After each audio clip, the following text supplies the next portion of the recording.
Bill Gates biliyoonera kan inni ta'e bara 1987 yeroo umurii isaa 39ti.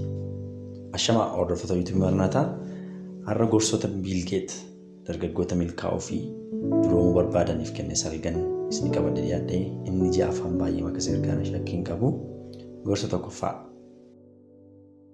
Addunyaa kana irratti eenyu wajjin yoo ofii kee madaaliin kana gochaa jirta taanaan ofii kee arrabsaa jirta.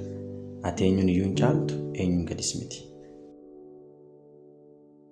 Gorsa lamaffaa yoo guddistee mo'achuu feete mudannoo guddaa si mudatu fudhachuuf of qopheessuu qabda.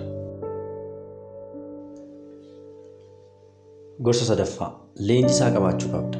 Akkas jechuun kallattiinis ta'e alkallattiidhaan nama irraa barattu yookiin muuxannoo jireenyaa irraa fudhattu nama si dursu qabaachuu qabda jechuudha. Gorsa afuraffaa namootatti rakkoo fi furmaata yoo agarsiiste isaanis hojjechuudhaaf kaka'u. Gorsa shanaffaa milkaa'inni barsiisaa kaaniiti. Akka hin dhabneef yookiin hin hiyyoomneef si kakaasu.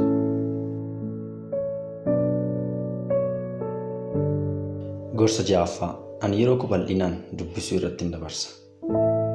Yeroo dargaggummaa keetii wantoota namoonni biroon hin beekne dhibbaan lakkaa'aman beekuu qabda. Kun immoo dubbisuu keessatti waan argamuuf dubbisuu qabda. Gorsa torbaffaa jireenya kan eegaluu qabnu filannoowwan gaggaarii hedduu wajjin ta'uu qaba. Gorsa saddeettaffaa milkaa'inni keenya sirriitti kan inni irratti hundaa'u hiriyoota nuti jalqabaa kaasnee qabannu irrattidha. Gorsa salgaffaa fi sadhumaa maddi barumsa keessanii hin hangafne maamiltoota keessan warra hojii keessanitti hin gammannedha.